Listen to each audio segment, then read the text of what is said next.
I think it's the same thing. Like going into a fight camp, like you gotta like be obsessed with the next guy you're fighting and what you're eating, your schedule. And I think in business, when you lock in, like I don't like if you guys experience that when you lock in, Sure. and you have 7 days in a row of like locking in. You just feel like you got so much shit done, and I think that's how fighting is. So like you do a training camp, and then only thing in fighting is you get the reward at the end of it, and then you get a little break. And business is just nonstop. Go. Right. But yeah, I would say it's the same. It's the same game that you're playing. It's like, you know, you versus you. There's no like school for them to learn that business side of it. But now it's crazy too how much money is in that online space, and we've learned that kind of organically. So even our guys that are younger that we manage, I'm yelling at them about posting on Instagram. I'm like, post what you ate today. Like, in terms of like building out their because brand. I'm like, because companies will reach out to us and they want to sponsor them, but they're not, you know, active on socials, which is obviously really popular in the business world right now. And so getting them to think about themselves as a business is really interesting too. Yeah, because they got to build a brand outside of the fight world. Like if they can build a brand that's outside of the UFC, then they can sustain a life that's they don't have to go get a job afterwards or What does 2026 look like for you guys? 10 shows in the US and then 6 in India, and then I'm probably gonna fight again this year. Oh wow. Oh. And all our fighters got fights too. They all fight 3 times a year, so like we're just getting their schedules put up too as well.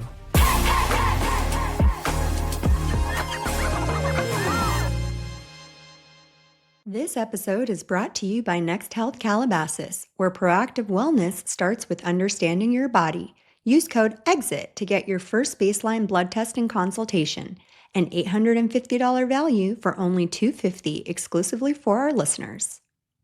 And by Blue Monkey Realty, where homeownership becomes reality. Welcome to the Exit interview. Today we are here with UFC sensation Anthony Showtime Pettis and his lovely wife, Lisette Pettis. Welcome to the podcast. Welcome to the Exit interview. Excited to be here. Thank you for having us. Yeah, so this is obviously a business podcast, but we also are very big in sports. I played sports. I was a Division I athlete. You obviously are a legend, and so we appreciate that. But this is a business podcast, and the unique thing about you guys as a power couple is both of you have your own individual businesses, and together you also have a business. And so from my understanding, you have been in business, Anthony, since you were a kid, since a teenager actually, and the catalyst for that was the death of your dad.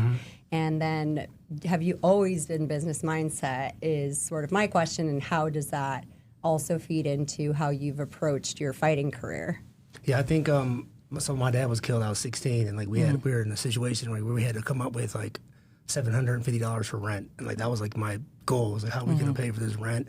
My mom was like kind of gone too, just because she lost the love of her life. Yeah, he was like the rock of our. Well, he was in our life for our whole time. So he was part of our family. The taekwondo business was everything we studied was type martial arts. So we got into the taekwondo business from my coach. Actually, I was too young to like sign a lease or anything. So we took over a gym that my coach actually ran, and then that was like my introduction to business. And like I had to figure that out. The gym memberships, selling gear, everything about business I learned at a really young age, and it just stuck with me going into my fight career. I opened my gym up before I started fighting, and I started fighting because of my gyms. Like I knew like if I wanted to keep up with everybody, UFC was becoming super popular, and we had to like learn jiu-jitsu and kickboxing and the rest of the martial arts to keep up. And I went to go learn that to teach to our students, and that's kind of my introduction to becoming into the UFC, was going to learn to teach to my students opposed to trying to become a UFC fighter. That's so interesting. So one of your uniqueness as a fighter is you are probably the most well-rounded mixed martial artist. And so you're actually saying then, from what I'm hearing you say, is it was actually part of a business necessity that turned you into such a well-rounded fighter. For sure. And then that translated into your fighting. Yeah, we knew if we wanted to keep up with everybody else, UFC was so popular, like we had to teach what the UFC was showing on television, and that's how... Right, because everyone was coming in like, I want to learn this. I want to do what they're doing on TV, That's how the... whole thing started, really. So you started young in business. You started making money out of necessity for your family. You enter the space. You become a sensational UFC fighter. You obviously have a signature kick, and you were the first person to be on the ESPN top 10. Wheaties box, too, yeah. Yeah, and the first on the Wheaties box. You've been the first, like, breaking into lots of things all the time. Yep. And so how does that kind of manifest into what you're doing now, where you've started now your own fight promotion, and setting the stage and becoming the stage for the next generation. What does that mean to you? I think when I was up and coming, like noticing the lack of, like when I was coming up, like there was no real path to become a UFC fighter. Even still now, it's kind of like go fight around a bunch of organizations and hopefully they recognize you and you get signed. Whereas like every other sport, there's like a high school, college. Right. There's divisions. There's a route. Process. Yeah. So like I feel like I knew like when I was up and coming, like I'm gonna come back and fix that. Like there's a spot to fix that. And our first fight show, we had to figure everything out, like from building the cage to the venue, finding the venue, selling tickets. So like I like those challenges. Like when it challenges me, it makes me like into it more. It makes me like more obsessed with it, I think. And I think when I was up and coming, I saw that, and then the management game, which we also have a management company, so we help fighters get to the UFC and guide their careers and make sure they don't make the mistakes that I made, up and coming. Yeah. So I think all those things I seen when I was up and coming, like I saw the hole in the management company. I saw the need for a real organization to give these guys a stepping stone to get to the UFC. And then my gyms. So we also have gyms that we run in Milwaukee. So we start kids like 3 years old. They can start when it's very young and then work all the way up to a UFC fighter or become a coach. So we have some pretty cool, a full round process. Yeah. And I'm just curious on the management side, when you talked about sort of the holes in the management from what little we see from just the boxing side is what you kind of see, right? It's like, it just seems rife with corruption, right? It just seems like dudes go into some side room, they do some shady stuff, right? You come out and you have a boxing match. Like, it just seems... and it's young people going out there putting their lives on the line. For sure. Right? Yeah. So I'm curious for you coming up, like we said holes on the management side, like what things did you experience? And then when you guys were creating your company, like what kinds of things were you trying to potentially solve and fill to help the new people coming through to that hopefully to deal with something that you didn't have to deal with. Yeah. I think too I had a different perspective because as someone behind the scenes kind of, and being with him so early on in his career and seeing, what went into making the deals and being in those rooms and being part of those conversations, I think it was cool to be on that side of it. And then for him to start this company, and I don't want to say like we didn't know what we were doing. We had a lot of knowledge, but it wasn't on that side of it. So it was cool to come in and be able to have those two unique perspectives as an athlete and as an athlete's wife to be able to kind of guide these guys and give them all the knowledge that we learned throughout the years. Yeah, I would say the big holes in MMA management is there's no requirements. Like every other sport, you got to have like a law degree. You have to be a lawyer, You got to have something, right? MMA, you could be a used car salesman and become a manager. So I feel like that's like one of the biggest holes. So like I experienced... There's no licenses, no nothing. Nothing at all. So there's no regulations. No one's looking in. So like all the deals are behind closed doors and like so. What could go wrong? Yeah, for real, right? Right. But then like a lot of these managers acquire like big teams of like hundreds of guys. Their guys are fighting each other and stuff. So I feel like there's just a lot of... It's just a new sport, so like right now it's all developing. Right. So like, I want to make sure it's not like boxing because like it's boxing, it's like there's no manager, promoter, like that's a different conversation. But like MMA, you sign to the UFC. That's your goal. You up and coming, like become a UFC fighter. PFL is like still the organization, but UFC is like the main objective. So I feel like these managers know that. Like if I can get a lot of UFC guys, like then I'm on then you can control the board. Yeah, I'm on the good graces of these guys. I'll give them more fighters. So I'm trying to like separate that part from it. I think the one thing that's unique about the two of you together is both of you are very invested in giving back to your community. You're both still very involved in Milwaukee. You also have a Cinderella project where you give prom dresses back to girls in high schools. And you, Lisette, have also been a voice to advocate for more care for the fighters after fighting as UFC was up and coming. Can you talk a little bit about that experience? Yeah, I think just when, early on when there were injuries, I think the UFC was also learning along with us. They didn't maybe have the infrastructure that they do now to be able to help the guys post-fight, even immediately after the fight. Like they were still figuring it out, their medical teams. And now it's such an amazing organization and they've grown. And I think just being part of those, like, I guess, like pioneer in the sport, the place that he was at the time, I think a lot of our voice had a lot of impact on how they shaped the future of their organization, which was really cool. What was sort of the catalyst to have you be somebody who's more involved on the business side as opposed to just being a wife of an athlete? I think he really involved me in his fight camp. So I really learned the nutrition side of it, like his weight cuts. He loses, 40 pounds very quickly. So being a part of that, getting to know all of his chefs and like nutritionists and kind of taking over that role, I think first kind of started getting me involved in more of that, and then going to his trainings. And then I think because both of us love boxing and kind of grew up in that space, boxing's so different in the sense that your whole family's watching you spar. They come to all of your sparring days, and they're really involved in the training. And in UFC, I didn't see that at all. So I would be obviously at his training practices and getting to know his coaches, and it just felt more like a family. So I think I got involved on that aspect. And then, when the deals were being made and in those conversations, he just involved me in those things. So I got to learn a lot. During Do that you process. seek her confidence and like her advice whenever you're negotiating? For sure, yeah, on everything. Even every text I like put together, I'm like, this is good. This is good. Is that atypical of the culture, or is that? I think so. Yeah, I don't know. I think I think so. I trust her. Like she's steered me in the right direction a lot of times. Like I trust her. It's interesting how we work together too, because you were talking about how he started the gym, and he's very much, let's just do it. We don't know what we're doing. Let's just immediately jump in. And I'm like, wait, let's do some research. Let me go to school first. Like, let me, get the education behind it. And he just very much is throw it all in there, and who cares if we mess up? We can try something else, or we can try it again. So I think that's really made me start maybe businesses that I wouldn't have, or jump into things that I typically wouldn't have. But it made me realize, that messy action is better than no action. And it really, I think that's how we live our lives. We just really are like, let's try it and let's do it, and we'll figure it out along the way. And luckily everything's been successful. So all of the businesses and all of that have been really successful. But I think we figured it out. And you mentioned building the cage, and it's funny, we always tell people that he's like, who builds the cage? And he's like, Lisette builds the cage, and I actually do build the cage. So it's funny the things that we've had to learn. Like, I've never knew I would know how to build a MMA cage.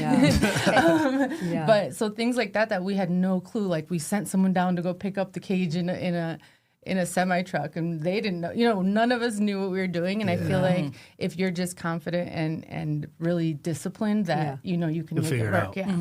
So is that an underlying commonality you both have? Is just like proactiveness, initiative, and just like that figure it out mentality? Is that like a common characteristic between the two of you? I think the discipline is key in everything we do. Like, we both are very much like, if we say something, it's going to happen, and we're going to do it. And I think that part of it is how we, approach all things in our life. So I think that's why a lot of them have been successful, a lot of our businesses and our nonprofit and all of those things, because we know that we're going to make it happen. I mean, it sounds like, too, you were able to, you were growing and your businesses were growing at the same time UFC and the sport was growing. Perfect explosion. It feels like you were right able place, to right time. Exactly. Like, it feels like you were able to capitalize, and so it's like what happened with you, like you just like that. You were able to just sort of just dive in and be like, we're just gonna move. Figure it out. Because if we slow down and figure out the wave's gonna get too far ahead of us. Exactly. So it seems like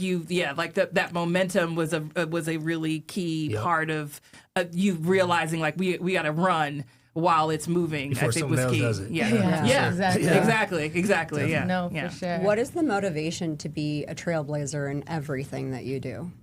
I don't even consider myself a trailblazer. I think I'm for the MMA, I'm more of a pioneer. Like, these guys are looking up to me, like, what is he going to do next? A lot of them are trying to follow my path, and I'm kind of figuring out as I go. Like, made a lot of mistakes, but I would say I'm more of like a pioneer than a trailblazer. Why do you feel a need to be able to guide the next generation? Because a lot of fighters, they take their money, they go, they live lavish lives, and that's it, and they just care about me. So what motivates you to think about the next think because gen? I had my gym. Like, so I was starting kids at 3 years old, and like some of these people are my coaches right now in my gym. Like, these kids were with me for 15, 17 years. Right. So I feel like I'm knowing that's going to happen again and again and again. Is kind of why I want to put my foot in there and like have my twist on it.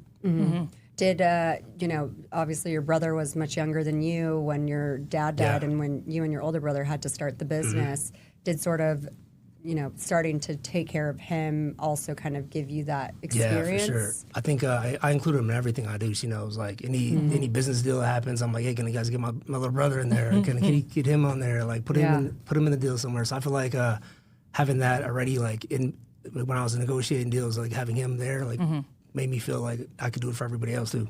Yeah, that's so interesting. What was the hardest part of business that you had to like learn? Like, or what was the place that you felt like you made the most mistakes at? So many. I would say. I mean, the fight show business is probably the hardest one. Like APFC, it's called our Anthony Pettis Fighting Championship. I think that was the one we had to learn everything, like from booking a venue to getting a lawyer to do the deals and like booking fighters to fight, getting insurance, with the commissions, state commissions, getting licensing. Like it was a lot of tedious work that took a lot of like little like stuff that she would do. I couldn't like fill out this application. But it's interesting because like my background is more like marketing and running our nonprofit. So I had experience, doing events and fundraising. Sure. So I think we just kind of put all the little random things we collected throughout the years and all of our knowledge to make it happen. But like, it was never. We're still learning though. Yeah, like, we're still learning. We're on the show 24 now.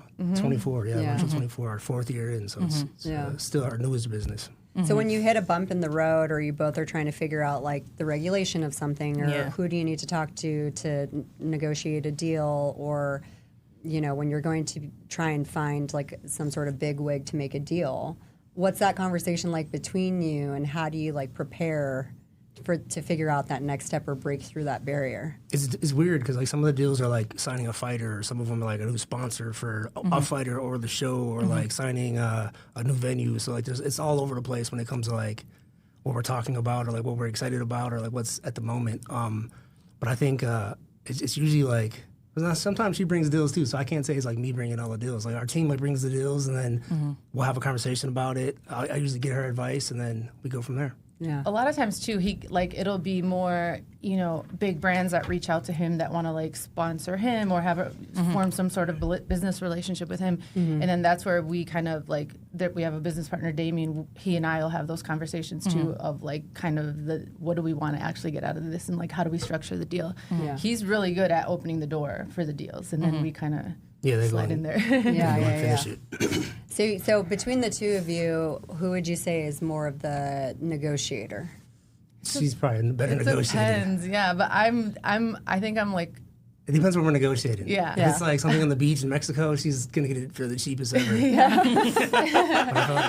I don't know. She's done some good deals too, though. So it depends. He's really good, though. Like I said, he makes me a little more brave, and he's more willing to just ask, like, can we have this, and can we, he's fearless when it comes to those things. And I'm like, wait, let's think about how we're gonna structure this, and how do we bring up this conversation. I think. But I think But it sounds like from really early. You guys were basically saw each other as partners and for sure, like collaborated from like day one. She didn't know it. She like signed up to be my secretary, my business partner.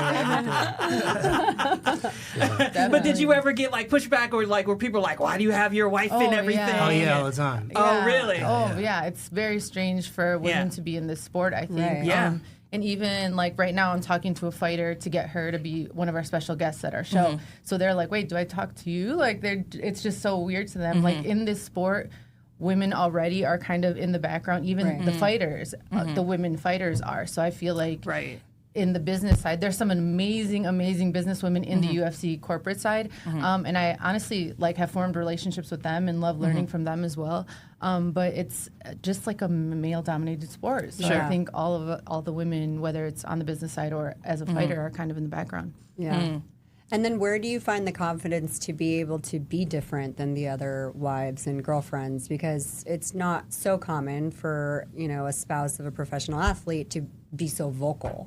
So where do you sort of like toe that line, and have you had Anthony had to be like go to people and be like, shut up, like that's my, or have you just like been accepted? No, I think I'm pretty vocal in life, like, you know, on socials especially, like I talk about a lot of my views about different topics and stuff. So I think people already know I'm coming in with like my own voice. And then the way he respects me, like publicly and privately, I think has played a big role in it.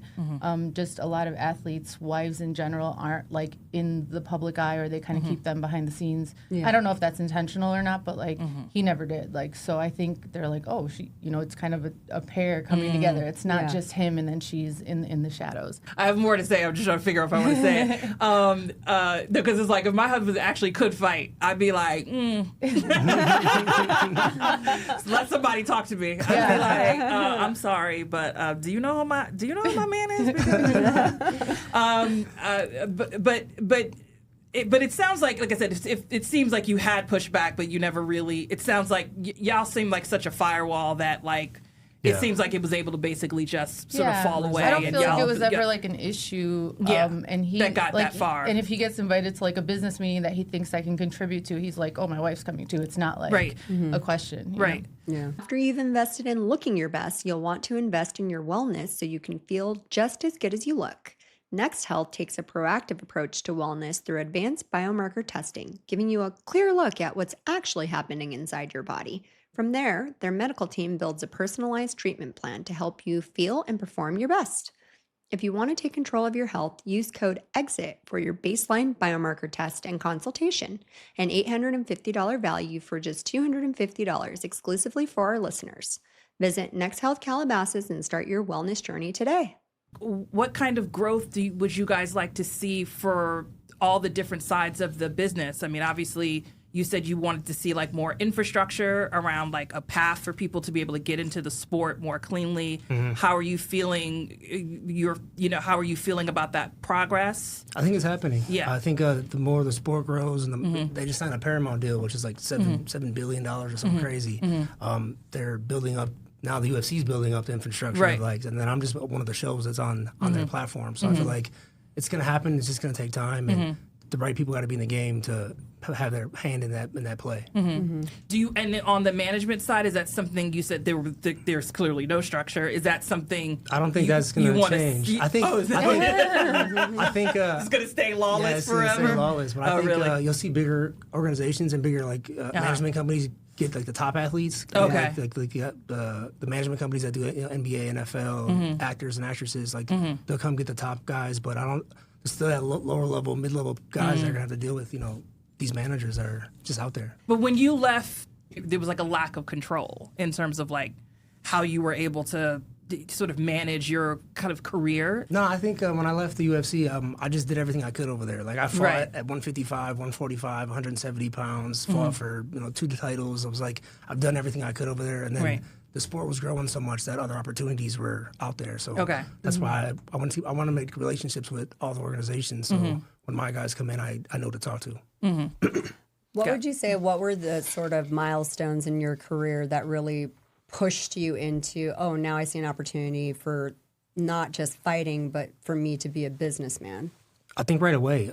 My first fight in the local scene, like you get paid based on how many tickets you sell. And I owned my own gym. I had like 500 students, so I would sell like crazy tickets. I was making more on the local shows than guys were like making fighting TV. Wow. Just because of the ticket sales, because I had all my students. Because you control the platform. My students were coming, so they were coming to watch me fight, and I would make the money on the ticket sales. And then going into the UFC, I think when I got on the World of Janks MTV show they did on me, I was 21, I think, or 22 maybe. I think I just turned 21. And then all these brands started coming, trying to sponsor me, and I didn't even know that side of the business. I was just trying to fight. Yeah. And I got that really young in my career. That was my second fight only in the UFC, where MTV came and followed me, and all these brands, were coming to do sponsorship deals. And I'm like, man, I didn't know that was a thing. And then like I got keen to that and understood, like, man, that's a whole other process of the business that I didn't know was there. That's so fascinating. And then between the two of you, we've talked about community, you giving back. Can you talk a little bit about your nonprofit involvement, and then also just what it means to you to give back to the youth? And specifically because my cousin is a very big fan of you, and he had said that one time he was waiting to meet you. This was years ago, and you showed up a little bit late, which was fine. But your answer, he super admired, because you said, you know, the kids, they really wanted to meet me and take pictures. You can never say no to the kids. Oh, yeah. And he just like, he was like, dude, that's a good dude right there. Yeah, I always try know? to take pics with all the fans. Yeah. Just kids. Yeah. We both grew up in the same neighborhood in Wisconsin, in a very low income area. And I think in everything we do, we try to, you know, put people on and like give back in the ways that we can, whether it's through the nonprofit, through the management side, and where we do our fight shows. We do 3 to 4 shows in Milwaukee, Wisconsin still. Even though we're doing them all over the world now, but we want to make sure that these guys have a platform, and we're reaching out to the gyms there, the local gyms, where they might not have another opportunity to be have so many eyes on them. So I think we really try to implement that in every area of whether it's business or nonprofit work. But the nonprofit I started, it's called Empower Youth Foundation. I started it 17 years ago. And our biggest event is called Cinderella Project, MKE, and we do mentoring with teen girls. And I really try to make sure that the mentors look and come from the same area that these girls come from, because I just think representation is super important in the Latino community and a lot of minority communities. So we try to do that in everything we do. We're even on the business side, we're always hiring friends and family and cousins and whoever can, you know, come help with stuff, because we just want to make sure that, you know, we were given opportunities when we were younger. And I think if we weren't given those, we wouldn't be where we are now. And we definitely were 2 people that took advantage of all of them. And we want to make sure that people know that the opportunities are there and they just have to like grab them and run, I think. Yeah. And you both, I mean, you have a daughter, and then you both have daughters also from previous relationships. So you're setting an example for them as well.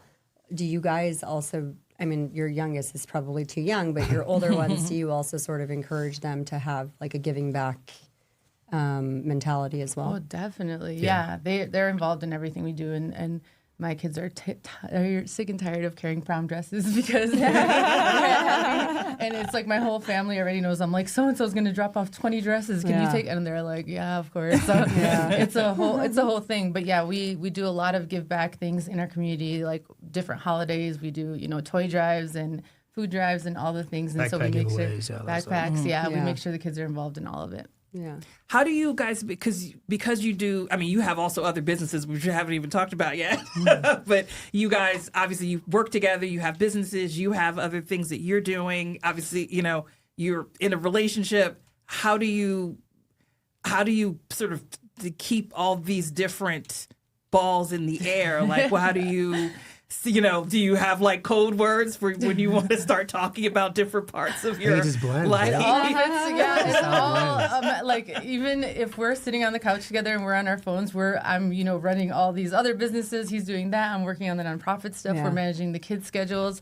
So it just all works together. I think. I don't know. It just all blends. I like to think I'm a little bit more organized with that stuff, but he just throws stuff at me. Like he's like, okay, we have to be here on this date, and I'm like, okay, let's figure out how to make this all kind of mesh. You had mentioned discipline earlier and that being a commonality between the two of you. So I want to talk about the mentality of both an athlete and then being into business. So how much of your athletics, like being a fighter, has really led into your business mindset? I think it's the same thing. Like going into a fight camp, like you got to like be obsessed with the next guy you're fighting and what you're eating, your schedule. And I think in business, when you lock in, like I don't like if you guys experience that, when you lock in and you have 7 days in a row of like locking in, you just feel like you got so much shit done. And I think that's how fighting is. So like you do a training camp, and then only thing in fighting is you get the reward at the end of it, and then you get a little break. And business is just nonstop. go. Right.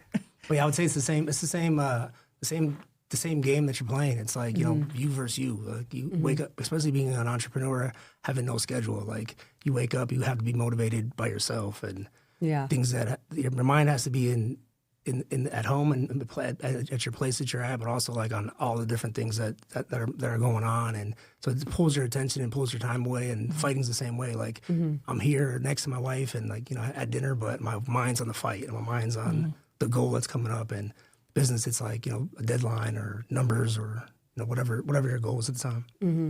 And how do you overcome a misstep? Same thing with fighting. I mean, especially in MMA, I feel like it's not like boxing, where if you lose in a boxing fight, your career's over. MMA, like if you lose, you're not you can go back and become the best thing in the world again. So I feel like in business world, the losses are going to happen. Like you just got to accept that, and as long as the wins are better than the losses, then you're good. We've talked to NBA players in the past who talk about the difficulty of shifting from being like an all-star athlete and then into the business world. But it doesn't sound like that was a struggle for you, because it's almost like you started business Yeah, I think first, I was doing it the whole time. Right. and then and then you became professional athlete. So for people aspiring or getting ready to also make that shift, at what point should a fighter be considering like, I'm a business, not just a fighter? Right when they sign that UFC contract, like immediately you open your LLC up and treat yourself like a business. And there's like so many different parts of the business that you got to understand and hopefully learn it quick. Because like most fighters don't last. I turned pro when I was 18, and I had my last fight at 37. So I had a long career. So it's like most guys don't last that long. So I learned a lot of stuff in that amount of time.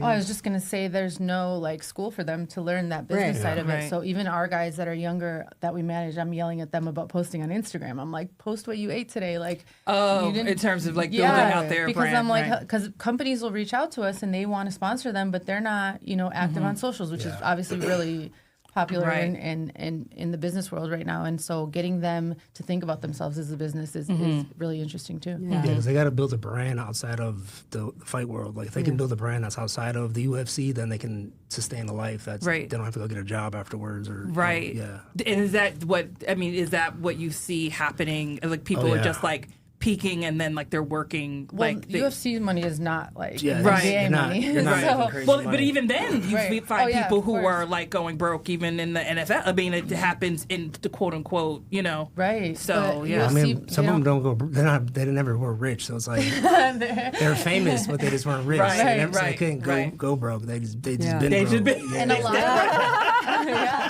And a lot of these guys are famous for still having jobs during their entire fight careers. Yeah. Like there's Stipe, right? Stipe, he's a firefighter, and he was at the top of the world champ, and he was a firefighter. And he's still a firefighter because sometimes they're just not making enough money. I mean, he was making enough money to retire. Yeah, he was, but he's a good example of someone that kept his job. Right. But it does happen a lot. Like these guys, because some guys only last 2-3 fights.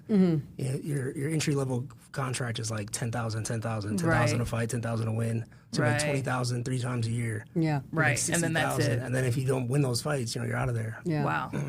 I've heard you say before in different interviews that like you had to learn to say no and set those boundaries, because initially, when you become famous and everything, there's an expectation from your community around you that like, okay, he made it, like now he's going to take care of everything and do all of and these everybody things. And everybody. She taught me that a lot. Yeah. So where did that come from? Yeah. Where did that management and ability to say, was it so Lisette, you influeed him to be able to be like, no? Yeah, for sure. Yeah. No wasn't in my vocabulary. He paid for everybody's It's your fault. Well, I think too, as he matured, he started thinking more long term too, because I'm like, well, okay, that's great. Now you made X amount of dollars this last fight, but it's not always going to be coming in like that. So do you want, would you rather your kids be able to go to school and college, or do you want to pay for this random person's dinner? So it was just kind of like a mindset, a mindset. Wait, how much is this dinner?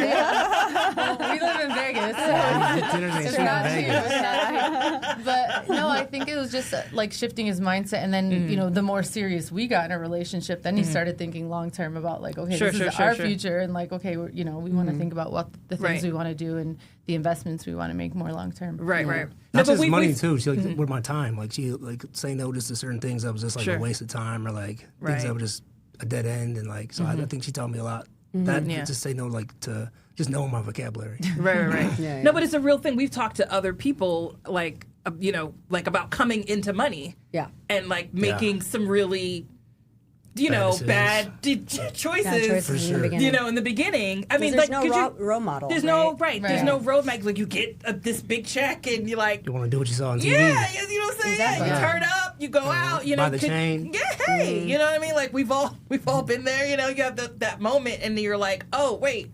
I'm supposed to pay taxes or something. But I think too, because we both grew up like so low income, I think we still got to pay the rent every day. I think we still both have that in the back of our head, where even though we know we're okay right now and comfortable, like it's still maybe a fear for both of us that like that could be the reality for us one day.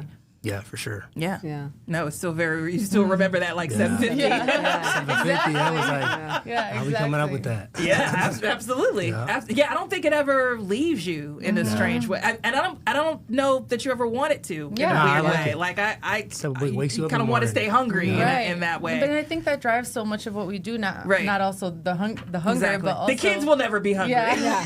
But also like just wanting to give back. I think that's where it comes from. Like, right. The way that we grew up and the programs that we took advantage of and the help that we got when we were younger. Absolutely. Yeah. You had spoken about personal branding earlier. You have a business that's all around that. Can you talk a little bit about your business? And then also you mentioned about also influencing some of your fighters to understand the importance of that. Yeah, I am partnered with like an online beauty brand. So in that space, I learned really how to like market myself and help other women do the same. And I think that it really carried over to all of our business stuff because social media was so new and Instagram and now TikTok and just learning how to brand myself, brand all of our companies. And that was, my degrees I have degrees in sociology, anthropology, and psychology. So nothing related to any of this. Well, I feel like I still use it every day and in all the businesses, but I don't know, that anthropology and Instagram, I don't know. Yeah. But it's a little related. But so I think that I learning that for myself as a brand really carried over to him and how he presented himself online and in the online space for our fighters and for the women that I mentor as well. I think it's just, it's everywhere and it's so important right now. And so whenever I meet somebody that is in the business space, I'm always trying to help them with their socials because I just know how important it is and how much money I've been able to bring in on just on social media alone, even with my kids now. Like my kids are, my daughter is an athlete and she's getting recruited now in college, and I'm like, okay, you need to post on socials. Like they're, and even in those deals, these kids that have a large following or are doing have a lot of motion on social media are getting better deals than maybe the better athlete is. Yeah, it's interesting. It's fascinating because you didn't have a choice, essentially. Like you and social media kind of inflected at the same time, and so your fame as a fighter just like organically grew that social, and now today people can be a nobody and then start developing and to become somebody who's like social media famous. But I'm curious as to when you're coaching or talking to like different fighters or even your clients who are women. How do you convince them to get over that like judgment barrier? Because you were thrown into it. You didn't have a choice. So what is that, talk like? Coach us. I think it's scary. It's scary for everyone. And I think when you look at who you follow on socials, it's the people that you relate to, and it's the people that are real and raw, and that's what made me really think that, the kind of the messier you show up and the more authentic you show up, the more authentic you are to yourself, and that's what your brand is. It doesn't have to be pretty and perfect, and I think that's what people are scared of. Like they're like, oh, I don't have the most aesthetic house, or I don't look the way I want to look to show up on socials. And I think once you get rid of that and you're like, no, the people I connect with are the ones with the messy kitchen and the ones that, don't have it all together. And once you can do that, that's where the magic happens. I know it's scary, and I tell everyone, I'm like, this is the scariest thing I'm going to ask you to do, and I'm going to ask you to post 5 stories today. And then they're like, what? Like, I've never posted a story. It's very vulnerable. And, it is. And I think once and I'm like, okay, but people that have millions of followers are posting and they get all the hate your 25 followers are not going to send you hate mail yet. So, so it's just kind of like getting over yourself. It really is. And I think a lot of us think that we're, brave and not scared of people's opinions as much, but we really are. Oh, I don't. I'm very clear how terrified I am of other people's opinions too. Yeah, but I mean, when I first started, I was like, oh, I have to put my makeup on before I post a video, and now I'll roll out of bed and look crazy, and I'm just like, I don't even care. But I think a lot of that came from being his significant other as well, because when I would post, it was like, you suck, he lost his fight because of you, and you're a gold digger and you're this and that. And I'm like, so I think having to get over that made me a little bit more like, okay, if I look crazy right now on my Instagram, like it's at least they're not calling me. Do you guys share with each other, or did you, whenever you would get hate messages? Like if something got under your skin, would you have a conversation about it, or you just internalize it and deal with it yourself? I got so much hate messages. So much. So many of them. I just don't even think about it no more. I'm just like, really? Yeah. Like, especially like in 2013, 15 area, man, that was like the worst hate messages ever. I feel like Instagram, well, that's when I lost my belt, so I feel like everybody like, switched on me, and like then I was like going win loss. So I was getting so much like hate messages and like just people hating, and like I became immune to it. It's like it's part of it. It's like so you just become desensitized because of the volume of it coming through. I expect it. Like if she tells me something, it's like they're gonna say that. Yeah. I'm more worried about my daughters though, because like now my younger daughter's 15, should be 15, and she's on Instagram, so like. Hopefully that doesn't go over to her. And, I can't control it, so it's like... Well, and so then that's interesting. So I think one of the hardest things that professional athletes have to do is overcome a loss after you've been at the top. We all know the saying, like, it's very lonely at the top because you work your whole career to get to this like point. You're there, and then what happens? Like, is it... You didn't think past it. You never thought past it. And so how long is the like elation there versus now it's like, now what? And then knowing that everyone's after you now. Yeah, What's it's that crazy. like? Yeah, it's crazy because like when you're the champ, everybody's studying you. So like I was the champ for like 2.5 years. So they had a long time to like study my style, and, like where my holes were at. And then when I lost the belt, the next guys I fought were the toughest guys in the world. So it was like you're going right to killer's row, like top 10 guys. So it's like there's no breaks. It's like everybody could be the champ at any given day. It just depends who has a better day that day. Yeah. So it's a crazy sport. Like MMA is a wild sport, but that's why the fans love it, because it's like so raw. It's so unpredictable. Right. Anything can happen. Yeah. One thing that I think people don't realize about this sport, as opposed to like basketball or football, is they can make it up the next night, like and in this sport they have 3 months of hate before they can, or 4 months of hate, you know, or internal hate to deal with it until the next fight. So it's really different. Yeah. So how do you manage your mindset during that time? I learned. I had to go. I saw a sports psychologist. He helped me out big time. Like just separating myself from the fighter. Like, you know, when I fight and I'm Anthony Showtime Pettis, it's a different version than me at home or me just chilling with my family. Because I never had like a difference between it. I was always trying to like keep on this certain act or this certain like, well, not act, it was who I was like at that time. But then like when he gave me a couple quotes and just like drills to do to make sure I'm bringing myself back to attention and bringing myself back to like this present moment. Am I being the right version of myself for where I'm at now? And I think that helped out big time. I'm like, all right, if I lose a fight, my daughter still loves me, my wife still loves me, and like being able to go back to family, and it's hard to put that away too. Like when you lose a fight, like you work so hard, your coach has worked hard. She dealt with like so much emotion, and my family missed me at like every event. And then you go out there and lose a fight. It's like, man, like you've let everybody down. Yeah. But then like you gotta separate yourself. Like, all right, I got another opportunity to go do it again and keep doing it until I can't no more. Yeah. Well, it's amazing. Yeah. How do you deal? Like, how do you handle that? And like, what's your support system look like when you're at home, like trying to support someone who's going through that? I think I honestly, that's the one, like my superpower. I think I'm totally able to. I think early on I realized how much the sport requires of him. Compared to any other career or any other sport. Like.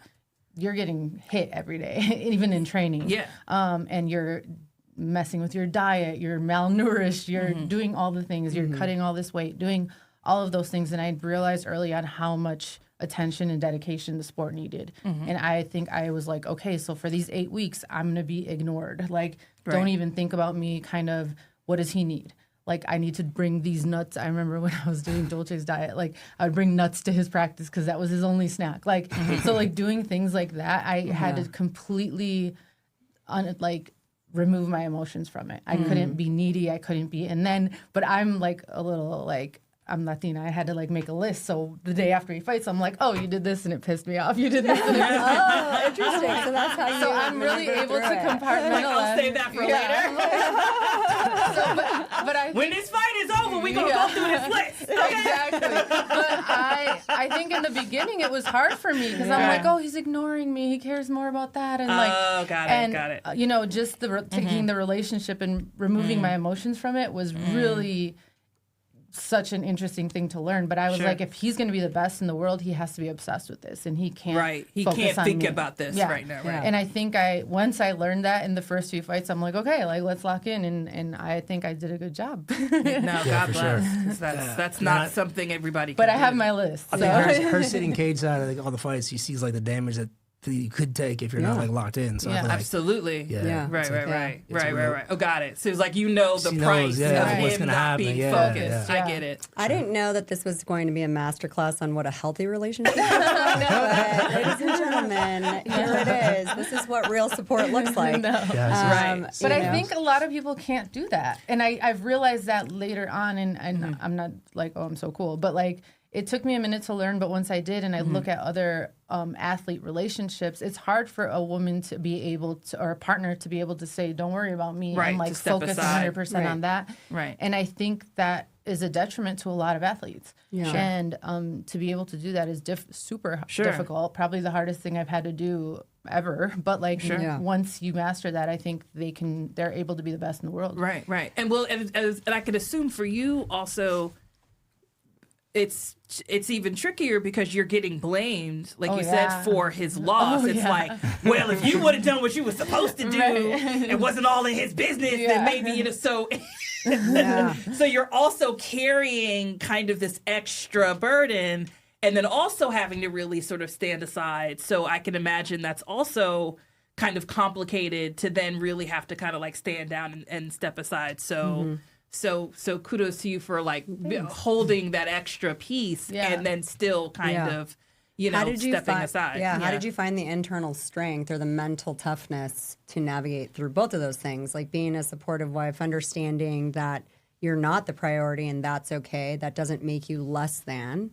And also that the negative comments coming towards you is just noise. Yeah. I think watching him as far as the noise side of it, like watching how he dealt with the hate, I think was inspirational to me because I feel like I'm like an empath. So just having all this, even though I didn't like listen to it or let it affect I just still felt bad. Like, why do so many people hate me? Like, I know if they knew me, like they wouldn't hate me like this, or if they knew what I just think it made me feel bad also for like, I'm like, just that people had hate in their heart. Like it made me sad to see how much hate people like had. And I'm like, if they were more happy in their lives, they wouldn't be so hateful. Like it just made me, kind of took me down that path. And I realized early on it wasn't about me. And I think changing that mindset really helped me, and watching how he dealt with it helped me deal with it as well. Yeah. Becoming famous, how do you, both of you are still very grounded people, humble, and even like I've seen you guys move as a couple and everything like that, and you're just still it's still in your roots, down to earth. Like you haven't been kind of some of those professional couples that are like, no, I'm up here, I don't have time for you ever. How do you not let all the fame get to your head? I think this is how I grew up. Like I grew up so poor, like knowing that anybody that, like those fans that you say, like they want a picture or autograph, like who knows how hard they work to get to that spot to like come shake my hand and to give them their respect. And so I just feel like how I grew up like played a big role in that. Yeah, I think we're both very, very involved with our family still. We, have a huge family, and our culture as well, I think, plays a big role in it because they'll humble us quick. Yeah, for sure. He'll keep you in line. For sure. This episode is brought to you by Blue Monkey Realty, the team that doesn't just sell homes, they guide you to your American dream. Whether you're a first-time buyer or aiming for the next big step, they're all about making your vision a reality. Check out bluemonkeyrealty.com and let them guide you home. When you go into business and you guys are going to go to negotiate, is it is your mindset like, well, I'm fucking Anthony Showtime Pettis, this is getting done? Or do you just come at it from just a completely, like, I'm Anthony? No, I'd say I'm Anthony Showtime Pettis. Like, I'm getting this done. I try to go with the most confidence I can, like make sure that this happens, and it usually does. It works out for us. Like, I think people like us. Like, they like to be around us and hang around us, and like we're a likable couple, and I think that helps out big time. Yeah. But also, I feel like you also are pretty humble when you do deal with people, because I think sometimes I'm like, does he know who you are? Like, he has to be reminded. Like, I know he knows, but like especially in the fight world, like when people try to lowball him or something, I'm like, no, we're not doing that. Like, you're not signing that. So I think sometimes I have to like remind him a little bit. Yeah. Was there ever a time where you ended up getting a contract and you're like, that number is way too low, and you had to have that all the time? Yeah, all the time. And so what was, can you remember back to the first time and sort of how old you were and what that experience was like to ask for more? Well, I think when I first started, I got signed to the UFC so quick, and then the UFC, there's no negotiation. Like, this is what it is. Right. Take it or leave it. Somebody else will take it. So I think after the UFC is when I saw the negotiations happen, like what people were offering and what the market was at. And so then what was that time where you were like, I need to ask for more, and had that conversation? Like, what was that sort of experience like? It's hard as a fighter negotiating for yourself. So I always try to have somebody like be the middleman. But it's hard to negotiate yourself. It's like you're speaking on your own behalf. So I usually have somebody else in front of me, like speaking on my behalf, my wife or another partner or something. Right. But yeah, I mean, they all come with the lowest offer. Then it's your job to bring it up to where you want it at, and go back and forth, and either you come to a deal or it doesn't work out. Is that something that how did you learn that, no, I need to ask for more?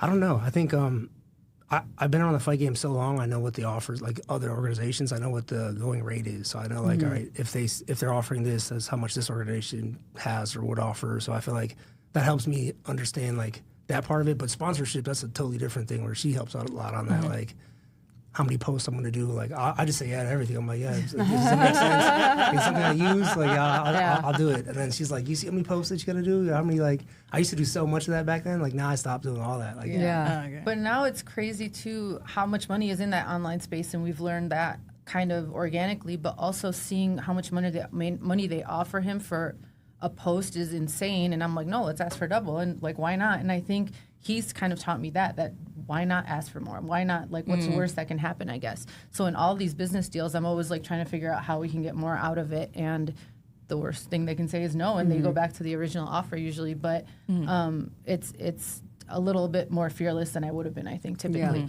And so now helping him negotiate brand deals and for our fighters, and whether even the venue contracts, things like that, I'm like, let's ask if they can throw this in. Even negotiating with the UFC now, because our show is on the UFC's platform. Right. So we have to negotiate with them. So we're always kind of figuring it out. But we're both learning that side of it, I think. Right. Yeah. But I always think that we should ask for more, always. Right. In every deal, I'm always, whatever they offer. And sometimes he'll say, like, we can't negotiate with them. This is whatever company it is, like, let's say, it's firm and final. And I'm like, no, let's just ask. Let's see what happens. Let's take them to dinner. And then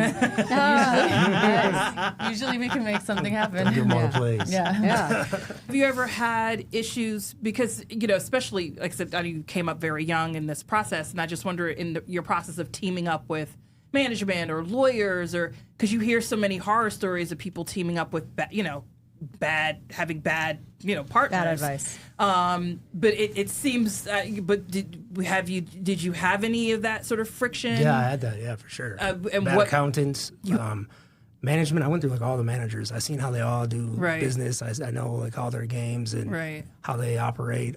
So I wouldn't say they were bad. Like I learned what I needed to learn from them. So I just moved on, went to the next guy and saw how they operate their system. And then I was with the UFC forever, I think. So like my career with the UFC, I can't say nothing bad about that. Like I got paid what I was supposed to get paid at that time. Like could have been more for sure, but like I appreciate what I've got from the UFC. If you haven't already thought about this, you can definitely do like a workshop for up and coming athletes to help them with this exact struggle because you guys are obviously learning on the fly and have a very good support system, and you have a strategy of having others be sort of the middleman to help you get more leverage.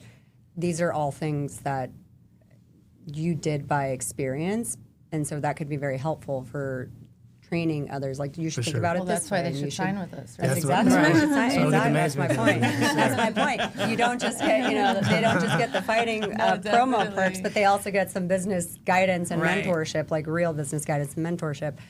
What would you say are some of like the biggest mistakes that fighters do early on when it comes to their business side?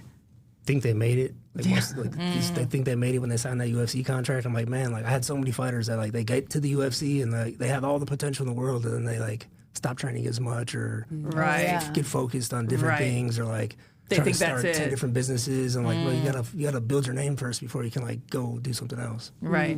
Right. One thing I think to your last question that I wanted to add was that one of the reasons I think we didn't make a lot of mistakes on the business side, or like they weren't expensive mistakes, was because we were self-funded when we started the fight show. So I think that saved us a little bit, because a lot of companies wanted to partner with us and do deals with us, and we're like, no, let's try to figure this out first. And I think that's why we've been way more successful than a lot of the other fight shows, because they had so much money thrown at them that they just spend it. And I think for us, we didn't have money. Like, we just had our own money. So we're like being extremely cautious with every single deal we made. We didn't get in situations like a lot of bad deals because we were so cautious with that. pulse Like, on we're the like, budget, it's coming yeah. out of our venue. money. So all of our venue deals people are like, how did you get that deal? Like, we didn't have another option. And I think that saved us, because we had such a different perspective than maybe other up-and-coming fight promotions that had a lot of money thrown at them and used that money because they're able to make those kind of expensive mistakes. Yeah, that's really good perspective, actually. If it's actually yours and you know you're going to lose it, Right. it suddenly puts the value on the sure. success. Very different. Higher. When we look at other fight promotions, and they have a crazy amount of money, like all this funding from huge companies, and they're not making any money. Publicly traded companies too. Yeah, Like, it's and they're not Right. making any money, and we're like, we were profitable on our second show, third show, Yeah. and to see these companies flop over and over, Right. and I think that was a big part of why we had to grind to make sure we weren't losing money and looking over those contracts and all of those things. It's like the music business. It feels like you can get all this advanced money, Right. but you have to make that money back. So it looks great, but then it's like you haven't really done anything unless the back end makes it, and then if it doesn't, then it all, like you said, it just like comes out in the wash. It looks like that, and like you said in the beginning, because you had your own gym and you had your own kind of infrastructure at the beginning, you kind of like, you recognize the platform piece of it, like you said, with ticket sales and things in the beginning. And so you kind of saw the game early, it sounds like. Yeah, like you for kind sure. of recognized like, oh, there's this fight, but then there's also this whole other thing going on. And there's this platform, if I can know how to get butts in seats, and I know how to like market, and I know how to, so it seems like you recognize the game early. Yeah, I think I came in the game as a businessman opposed to like you trying to be a said. fighter. Yeah, so I exactly. already like was looking at like all the how much the t-shirts they were selling, and I'm Right. like, man, like You're like, okay. someone's making some money. Yeah. Right. Was that something that was just always natural in you? I think when my dad died, it was forced upon me. Like I had to like look at everything differently. Like it was like I had to learn a budget at 16 years old. I had when we had a very successful gym, like we started at 16, and like at 17, 18 is when I went to go train MMA. We already had like 500 students. Like we were doing very well. Like I could have just did that and been fine. And been good, right? Yeah. But then I think the competition side was what I missed. Like because I was competed my whole life, and then I just got to the business side, and I saw like that life was there, but I wasn't competing anymore. I was just doing like the business side of it. Then MMA brought back the competition, and it was like that fire lit again. And I think that's how it all happened. Yeah. So speaking of, sort of your dad passing, you obviously understood mortality at a very young age. Being a UFC fighter is very dangerous, and there could be a lot of damage done. You could become disabled, the concussions, brain damage, different types of things. You could lose your life, permanently injure yourself, those types of situations. So was it ever, Shaq interviewed Mike Tyson and said, like, do you ever get scared when you go in the ring? And he said, every time.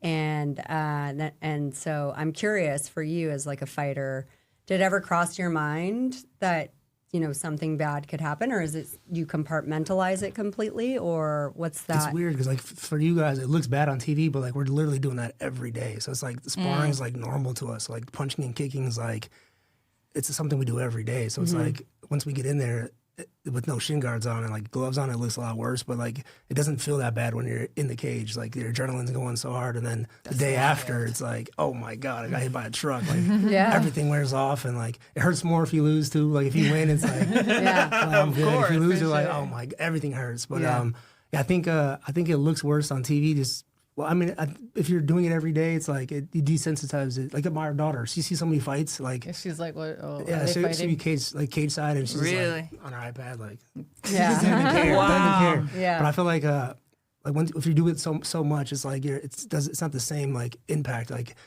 we're thinking more about the movements. Like man, I shouldn't have like slipped this cross this way, or I should have kicked when I shouldn't have. I should have did this move, and like more than the damage that happened. So focus on the craft, really. Yeah, I think so. I The martial art. always remember I forgot who you fought, but it was after a fight, and he's covered in blood, and it went viral because your hand was covered in blood, and he licked his hand. He looked like a crazy person in this fight. And after the fight, he's bloody, like he looked like someone threw paint on him. That's how much blood was covering his body.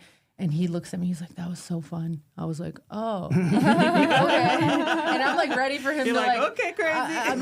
What is it like for you? well, I on the thought other he was side? going to be upset. Like, I just was waiting for this, like, big reaction after, and he was like, that was so fun. And I was just like, oh, you're okay? Okay, we're okay. Like, let's see, we're great. Yeah. But I think there's been some early fights where he got pretty injured, and I think in my mind, I was like, okay, that's the worst that can happen. So I'm like, okay, broken bones, like, that's fine. Like, they heal. And I think I saw that process of him getting hurt and healing. And I think for me, it was more the emotional side, like just the defeat that he felt when he didn't perform how he wanted to. So for me, that was like, I don't want to say I didn't care if he won or lost. It was just more that I didn't want him to feel defeated at the end of the fight. So when he was happy with his performance, we're good for the next 3-4 months until his next fight. But if he wasn't happy, I felt terrible for him. I know how much he poured into it, and I think that side of it is the hardest part of it.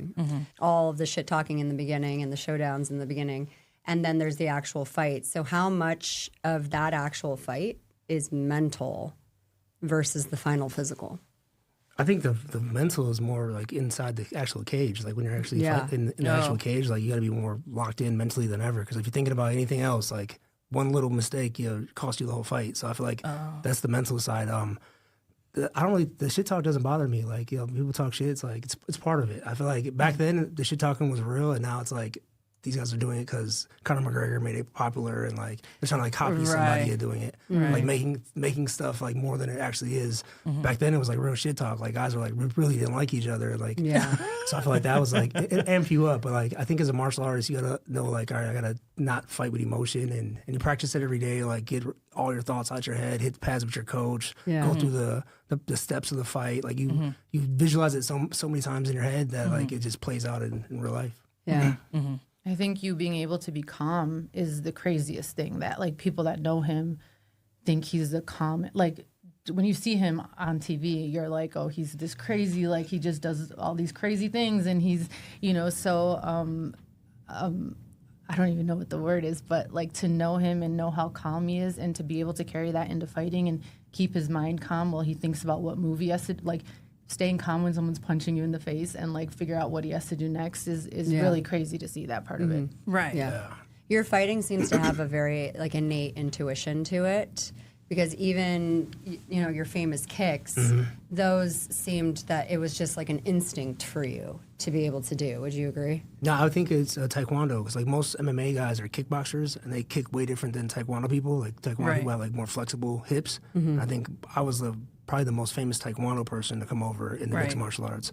So I think like all my fighters that come over have a different style of kicking than everybody else. So I think which is why your stuff doesn't look like anybody else's. The fans loved it because it was like it's like movie shit. Like yes, so, absolutely. But I did it as a kid. Like I grew up doing taekwondo, so like I was kicking like breaking boards and like and then it just transferred into my fighting style. Yeah. So is that what you encourage for your fighters, for them to spend time learning taekwondo? Well, now the game's changed. So I feel like back then like there was like a taekwondo gym, a boxing gym, a wrestling gym. Now it's like these gyms have everything in one place. So like, it depends who your coach is. So like if your coach, the owner of the gym, like that's usually like the influence of the gym. Right. So, like, the owners it'll of lean one way or another. Jiu-jitsu gym with kickboxing or like. Yeah. So I think like for fighters, you gotta. I tell my guys to go to a bunch of different places. Like find one coach that's like your head coach, but the stuff you're learning or like seeing thrown at you, you got to see it. Like you can't get it from one gym. Like you got to spar with a lot of guys. You got to spar with different styles, so it's not new to you when it happens in the cage. Right. Yeah. What do you feel like? Where do you feel the sport in general headed? Like, what do you see? What do you see coming that's you expected, or what's not expected about where the sport is blow now? up. I think what the Paramount deal changed like everything. So Right. a fan back then had to pay like $85 for pay-per-view, $74. I forget what it is, but like 7 times, 8 times a year if they wanted to be a fan, plus the UFC Fight Pass. Now it's like $10 a month, and you get to watch everything. So now it's going to be like NBA, NFL, Yeah, more accessible. more accessible to everybody. Yeah, now they're going to do way more events. So I think the sport's going to it already was like had crazy momentum, but that deal is going to change everything. Yeah. And what's the future then for your guys' fight show and your management company and everything? We're just going to keep growing. I think we started like at the ground up. Even with the management company, like we didn't take no UFC fighters already in the UFC. We started our guys from the local scene, and now they're getting to the UFC. So I feel like now we'll have a bunch of guys graduating. In the next 5 years, we'll have a big roster of UFC guys that started with us when they first started MMA. APFC, I think we're launching in India, the fight show. We're doing Puerto Rico, so we'll have a Puerto Rico launching. Basically, it's giving everybody a chance to perform on a big stage. The fight fans in the world, all around the world, watch that UFC Fight Pass. Yeah. So these guys will fight in front of millions of fans that they normally wouldn't have the opportunity. And then my gyms, just gonna keep building the gyms. I think I'll open location number 2 this year, and have these kids starting 3 years old and graduating 3 into years the fight old show. is wild Yeah, to they start me. at 3. So taekwondo's a lot easier than like jujitsu or wrestling. Like it's controlling your body parts. So you start them a lot younger. But yeah, we start them at 3, and I think our oldest student right now is like 78. Wow. Yeah. Wow. Yeah, Wow. still training. Wow. Yeah, it's cool. So do you see your organizations as like the primary feeder for UFC? One of them, I feel like each like the UK is going to have its own, Mexico's developing its own, but it's becoming like each place in the world is going to have its own feeder place for these guys to get seen by the UFC, because they can only sign so many people until they start doing two events a week or multiple events. So I think that's what we'll see. That we'll see like one event every week or two times a week, like where it's a lot more fighters getting through. Yeah. You might actually end up being more successful than the NFL of making UFC bigger internationally faster than all the effort the NFL has been trying to do. No, but Dana has the best quote. Like Dana White always says, like no matter what language you speak, like you know what fighting is. Like NFL, there's like a certain soccer, there's a certain sport, NBA, but like fighting's worldwide. So That's true. It just goes to each place really quick. Yeah. Right. Yeah. Yeah. Speaking of Dana, are there other people who have positively influenced you in not just as a fighter but as a businessman in the space? Man, so many people. I think seeing, because we were with Zuffa with the original people, like when Zuffa had first started, and then we seen the wave of new people coming through. But the Fertittas, Lorenzo Fertitta was like one of those guys that taught me so much. Like, I remember when I got surgery, him and Dana were outside of the hospital after I got surgery. Like they cared about their fighters and their athletes. So I'm like, man, when I do my shows, I make sure my fighters feel like that same care and that same love that they showed me. Yeah, it's like really community building. Yeah, definitely. I think their obsession, they were obsessed, and this was their baby, and they treated it like that. And like you mentioned, they were sitting in the waiting room with me, waiting for him to come out of surgery, and you just don't see that, in other. Yeah, the owner of the company and the CEO is like, it's crazy. Like they actually cared. Yeah. So then that makes a big difference. Like you said, you were advocating for like security and for better like care early on. So they were just learning though. I feel like they just I can't be too like fault them too much because it was a baby company and a baby sport and they're trying to figure it out. And they built, when social media happened, everybody became a superstar quick. Like so they didn't even understand like, oh man, we have all these fighters that are superstars now in this organization. Like we gotta like set up certain things. Yeah. Right. Yeah. It was all like you guys kind of came up like everyone was like baby. Right. Like you all like came of age at the same time of the sport. Right. Together. Yeah. Everybody like grew up together, because that makes sense. Yeah. But I just say it from a standpoint of like, it feels like the ethos of what you were trying to do feels like it's part of now what you're building together, and like and as you recognize like the care that that you had when you were coming up from the organization, is the care that you want to show and build within the organization that you're now crafting. Definitely. That's something you want people to feel, that For you sure. want people to feel taken care of, and that you don't just people just feel like left out there to the wolves. Right. You know what I'm saying? Like, oh yeah, you're with us, but like we don't give a damn about you. Yeah. And like when something happens, you're on your own. Yeah. That they feel like they're with a company that cares about their health and their well-being to an extent. That's an important part. And I think you also being an athlete and knowing what it's like is a key part of that. Yeah, how it felt for me. Exactly. Yeah. He definitely has like a unique perspective as a owner of a company because of that, and I think that a lot of the athletes see that when they come in on the management side, or even just to fight on our show, because nobody else thinks about the details that he thinks about. Yeah, that's the same. I think that comes from your My point of view, experience, and your experience that you can create that, because then everyone would know how to kind of build that, and I think that's really important. Yeah, and it's interesting when we do the work on things, because our partner Damien and I will talk on the business side or like the marketing side, and then he's like, "Well, you guys didn't have like ice for that, like things that were like, oh, they need ice, like we were never in the locker room, Right. So he has a totally different perspective than we do, but yeah, I think It's it really good. makes rounded. Yeah, For sure. it really makes our Spectator, show and the fighter, management unique. and then the business guy behind it. So I feel like it Yeah. works well. Yeah, it's good. You guys are covering each other's blind spots. That makes exactly. That makes it. It's very on brand also for you being a mixed martial artist. So we obviously know that we're turning into an AI world that we live in. I'll say it that way. And so, do you think? And Dana's very innovative with everything that he does. And he's also I believe he's a board member for Meta. Yes. They just made the PI where it's the Meta something now. The Meta Apex. Meta Apex. I'm sorry, where we watch all the local UFC shows here, it's now the Meta Apex. Oh, there you go. They Yeah. sponsor And that. so, and also Zuckerberg is like a big UFC fan. So, do you think we see a world where fighters are fighting AI robots? Dang.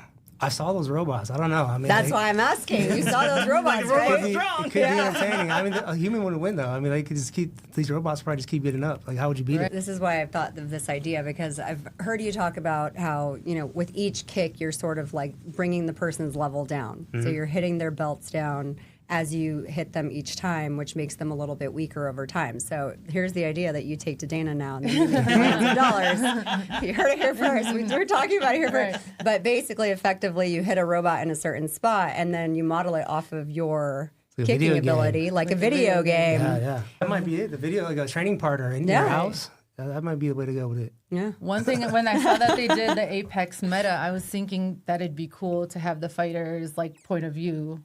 So I know it'd be hard to that wear would be really goggles, cool. during the fight. Right. But like if there was some wearable Contacts. thing, they'd be able. Oh yeah, contacts. During the contacts. fight, that would be Fight. like such a crazy A wearable perspective. contact. Oh, I know somebody who works at Meta who does VR. We'll have to connect you. Yeah. Come up with that idea. You'd be like, hey. Until the one eye swells up. For real. It's stuck in there. Stuck in there, yeah. But fighters have contacts, right? No. Some No. fighters. No, you can't, No, right? no, you can't. You I can't? fought with contacts before. It's the worst. Oh, like really? One punch and then like one eye's good and the other eye's like blurry and it's Right? so- Because that's what I'm saying, right? Because once your eye swells up, it's a wrap. or if you right? get touched in the eye at all, the contact falls out. There's so many eye pokes. That But I fought with contacts before, but you're not supposed to. Yeah, that's You what got to I'm saying. make it like a little laser on your eyebrow then. something. Kind of like Something, splits yeah. open. Shana's like, I got the workaround. And then it'd be cool. You see all the blood when it splits, Yeah. I'm just saying. Listen, they'll find a way, honey. They will find a way. Eventually, They will find a way. Eventually, they will find Yeah, a for way. sure. What does 2026 look like for you guys? We got a busy year coming up. We have 10 shows. 10 shows in the U.S. and then 6 in India. And then I'm probably going to fight again this year. Oh wow. Oh, And all our fighters got fights too. They all fight 3 times a year. So like we're just getting their schedules put up too as well. nice. Yeah. Very nice. Very nice. Well, Busy looking year, forward to though. all of that. So what we like to do is wrap up at the end by asking all of our guests this universal question, which is, what is your definition of success? And has it changed over time from when you first became the champ to now? And then you also, will ask you your answer as well. I think mine is being able to do whatever you want whenever you want. And I think it definitely changed. Like when I was first up and coming, I just wanted to be the UFC champ. Right. If that success was becoming the champ. Right. And then once I got to the belt, I'm like, okay, now I just want the freedom of being able to do whatever I want, whenever I want. Mm-hmm. That's a hard question. I definitely like that you use the word freedom. I feel like that's definitely a big part of it. The freedom to give back in the way that you want, I think, is a big thing for me. And also keeping like the promises that you make to yourself. I think that makes you successful because whether I want to like run a marathon tomorrow or start another business or another one, girl. Whatever it is, I just want to see those things through. And I feel like every time I do that, I feel like I guess another level of success has been reached. Yeah. But it's evolving always. What would you say were the top 3 highlights of your career? For sure, the Wheaties box, like that was that mechanical. I crazy. mean, that's iconic. The Showtime Kick, that was one of the great, and then the World of Jenks. Those 3 probably. The MTV show, the Showtime Kick, and the Wheaties box. Yeah, and those were all like 2 years apart. So it was like, right. Yeah. Who was the first person you called when you got the Wheaties deal? Man, I don't even remember. It was a crazy way I got the Wheaties deal too. Like I was just in Dana White's office, and it was supposed to be John Jones actually, the Wheaties box. And then I just won the belt, and he's like, something happened with John Jones, and he's like, Dana was like, man, I'm tired of this shit. You want to be in the Wheaties box? I'm like, hell yeah, I want to be in the Wheaties box. So that's how I got the Wheaties box. Who's the first person you told? Oh, who was the first person I told? Probably my little brother, I think. Yeah, my little brother. I shared a lot with him. Like we both like grew up doing this, and like he was an instructor at my gyms and like a teacher there, and he was the first world champ of our family. And then he's a world champ at MMA too. So like we shared a lot to Yeah. Yeah, because that's one of those things you can't even like. It's like one of those goals you can't even like write down, right? Like, wait, what? Yeah, like, you can't even be like, I want to be on the Wheaties box. You're like, it's just like, it's not even on the list. It's so. It was crazy. Yeah, it's so iconic. You can't even dream it. It was a wild couple years. Like once I won that belt, it was like a crazy couple years. Well, thank you both so much for coming on to the podcast. We appreciate you sharing all your business insights and your life with us. Thank you. This is a perspective I think that we don't get to hear a lot from professional athletes. So. Thank you very much for being a part of it and helping the next generation up and come. Thank you so much. Thank you. It was fun. Yeah. Yay. Hello, everyone. Welcome to the Exit interview. If you like this episode, please like, subscribe, and comment below, and we'll continue to curate guests like this for you to enjoy. Thank you.